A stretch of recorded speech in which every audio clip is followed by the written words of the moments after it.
Donc lorsque le volontaire est par exemple sélectionné et qu'on se dit que nous sommes en face de bons candidats, il ne s'agit pas de conclure et de le déployer. Il faut le préparer à sa mission. We have a pre-departure training manual which goes through motivations, what to expect, intercultural understanding and preparation, a little bit about their placement, the practicalities and what they're going there to do.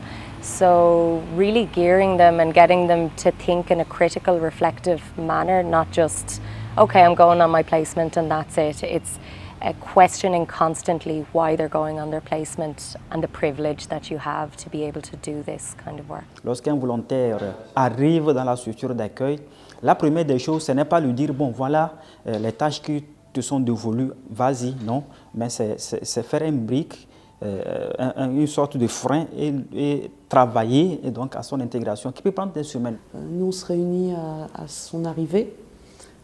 On lui montre déjà les locaux, on lui présente l'équipe et ensuite on lui fait tout un speech aussi sur la sécurité. How we have to create this environment where everyone feels welcome, everyone feels like they're getting something out of it, but also, they also feel they're giving something useful. So it's about creating that perfect environment for everyone to be happy. Nous désignons déjà à l'interne le tuteur de ce volontaire-là. Et cette personne sait déjà plus ou moins le contenu de la fiche de mission du volontaire. And we want them to know from the beginning some rules that they will find. Et c'est l'occasion de dire également aux volontaires que c'est vrai, on part pour une mission, mais sur le terrain, le contenu de la mission peut être orienté par rapport à un certain nombre d'éléments. Il y a un moment donné, surtout dans certains pays, quand ils sont 3 à 4 mois au niveau local, on voit qu'il y a une chute de la motivation. Donc généralement on l'envoie en vacances. Ça permet de le remotiver, ça lui permet de connaître la réalité du pays et de rentrer et de se rendre compte que nos activités sont utiles. Et ça permet généralement de le remotiver.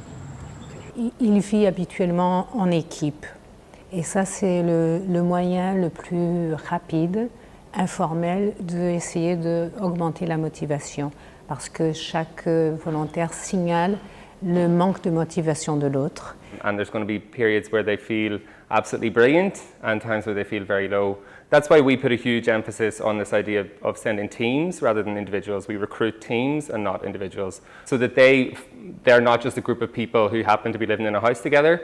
They're a really strong team that is supporting each other and picking each other up when one is down, and next week it'll be flipped and the other person will need that support. Pour manager un volontaire qui a un niveau de compétence assez fort, mais il n'est plus motivé. Le rôle du manager, ça va être de redonner du sens à l'action. Pourquoi la personne est là?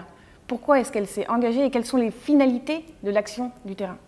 Pour un volontaire qui a beaucoup de motivation et peu de compétences, il est nécessaire d'être proche de lui en termes de transfert de compétences. C'est-à-dire qu'il va falloir organiser des trainings relativement courts pour chacun des objectifs qu'on lui donne.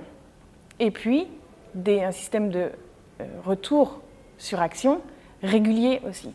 Actually, in the framework of the EU Volunteers Initiative, we've got a learning and development plan for every volunteer, and this is quite a useful tool during the mission because you can always come back to the different elements identified and see where the volunteer has progressed and or if his interests or expectations have changed.